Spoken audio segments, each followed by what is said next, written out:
I'm here today with Glenn Seaman. He brought me over this, what would you call this thing? Oh, the base of a big spruce tree. And it grew in your yard, right? Correct. And had to be cut down because they were dying? Yes, this was dead. Probably first from the spruce aphid that got weakened and killed by spruce beetles. Yeah. So you brought it over to me to cut it into slabs. And what are you planning on doing with the slabs? Probably gonna make a little coffee table. All right. And it's pretty big. It is definitely maxing out our mill here. The widest dimension on it is about 38, but it's got a really strong taper. So the mill, the way it's set up now, can cut 34 inches. So I'm going to cut it down to 34, and then we'll get it in position and see how it cuts.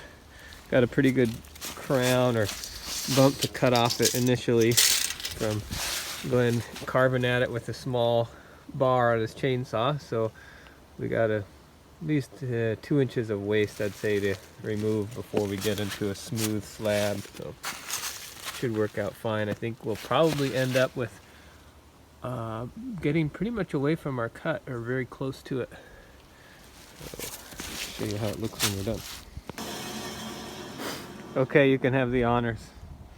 See how we did. Pick it off. Yeah.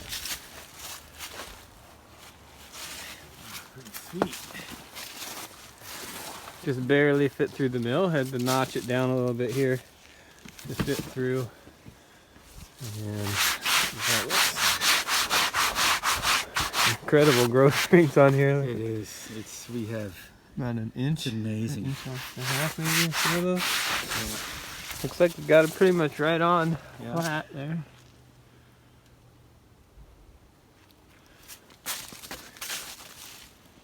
Cool.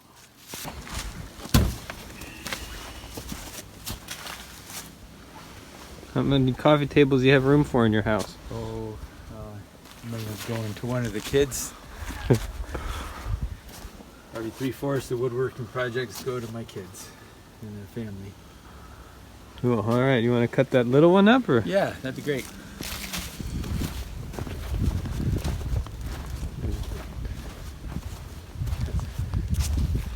Kind of looks like a big heart. Yeah. I might just oil that and just put it on the wall. It's so pretty. Yeah, that will be cool. It'll be fun to see how it dries. Yeah.